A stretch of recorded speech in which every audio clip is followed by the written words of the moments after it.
When you think of America, what comes to mind? Probably skyscrapers and nonstop action, right? That's the movie version. But what's life actually like for the millions of people who live there? Well, today we're going to peel back that Hollywood curtain and take a look at the real thing. All right, so first things first, we've got to separate the movie fantasy from what's actually happening on the ground. Because, the America you see on the big screen, that's just one tiny, tiny piece of a huge, incredibly diverse country. Yeah. So movies love to show us that crazy, fast-paced city life. But honestly, for millions and millions of Americans, the reality is a lot quieter. Think small towns, think suburbs.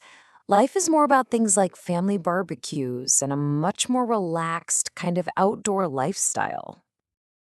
And this huge difference in how people live is perfectly summed up by a super common American saying, different strokes for different folks. It's a simple little phrase, but it really gets at a core American value. This idea that it's okay and even good for people to live their lives in their own unique way. So, what does all this actually look like on a day-to-day basis? Let's zoom in a bit and check out the typical rhythm of American life. And we're going to start with work.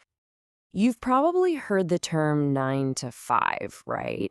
It's the standard workday for a lot of people. But it's way more than just the hours on a clock. It really taps into this deep cultural focus on hard work and being self-reliant. That whole idea of you got to make a living to take care of yourself and your family, that's a huge, huge motivator. But hey, it's not all work and no play. After that structured work week, weekends are kind of sacred. Seriously. They're all about recharging, getting that personal time back. Maybe that's binge watching a show on the couch. Maybe it's getting out into nature for a hike. Or just, catching up with friends and family. It's really all about finding that balance. So, what powers this whole 9 to 5 grind? Well, for a massive number of Americans, the day just doesn't start without coffee. It's an absolute non negotiable morning ritual. And a lot of the time, it's grabbed on the go. And you've probably heard this joke, don't talk to me before I've had my coffee. People say it with a laugh, but there's a real cultural truth behind it. It just perfectly captures how essential that first cup is. It's like the unofficial start button for the entire American day. Okay, so how do people actually get from point A to point B? Well, it totally depends on where you are. I mean, sure, a few of the huge cities like New York or Chicago have great public transit.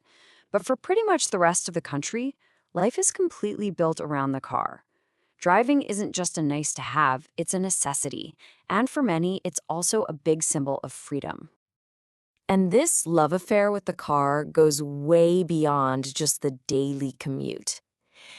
You know that famous saying, it's not about the destination, it's about the journey? That is basically the unofficial motto of the Great American Road Trip. It's this whole cultural tradition of just getting in the car, cranking up the music, and exploring the country's incredible landscapes on the open road.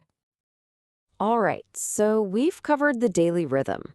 Now let's zoom out a little and take a look at how Americans actually live together and what the social rules are like in their communities.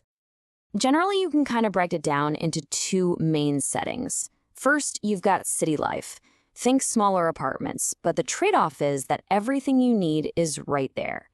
Then you've got the suburbs, those huge areas outside the cities. That's where you'll find houses with backyards, and it's a much more family-oriented kind of vibe.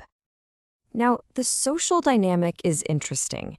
It's this mix of being friendly, but also very private. Like, your neighbors will definitely wave and maybe chat over the fence, but there's a huge respect for personal space. Just showing up at someone's house without calling first, yeah, that's pretty rare.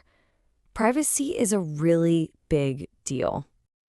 And this idea of privacy even pops up in something as simple as a greeting. You know when someone asks, "Hi, how are you?" Well, a lot of the time, they're not actually asking for a detailed report on your life. It's more of a polite ritual, just another way to say hello. The standard script is you say, good, how about you? And then you both just move on. So think of it less like a real question and more like a friendly little nod. So we've looked at the daily grind and the social etiquette. But what about the big ideas? What are the deeper values that really shape this whole way of life? And that brings us to our final part. Here, we're going to dig into the really big, defining ideas of American culture. We're talking about the dreams, the diversity, and of course, the very real challenges that go along with it all. One of the most foundational ideas you'll hear is the melting pot. Since America is a nation of immigrants, this metaphor paints a picture of all these different cultures from around the world blending together to create one new American identity. Now, some people prefer the salad bowl idea, where cultures mix but stay distinct. But that original melting pot concept is still a really powerful part of the American story. And right at the heart of everything is the famous American dream. But you know what? It's really a two-sided coin. On one side, you have this incredibly powerful promise, the chance to build a better life for yourself if you work hard. But the reality can be tough. The cost of living is high, healthcare is incredibly expensive, and that often means people have to work really long hours just to make ends meet. So, with all those challenges, how do people cope? Well, there's this saying that really captures the spirit of resilience you need. Life's tough, but so are you. It's this perfect acknowledgement that, yeah, things can be hard, but it also carries this deep belief that you have the strength inside you to push through it. But even with all those difficulties, when you ask people what they love about America, they often come back to that core promise. What they really value is the freedom to just be themselves, the chance to start over, to get a fresh start, and that casual friendliness that can really make you feel at home. And all of this leaves us with one final big question to think about. Is the American dream a destination, like a finish line you cross?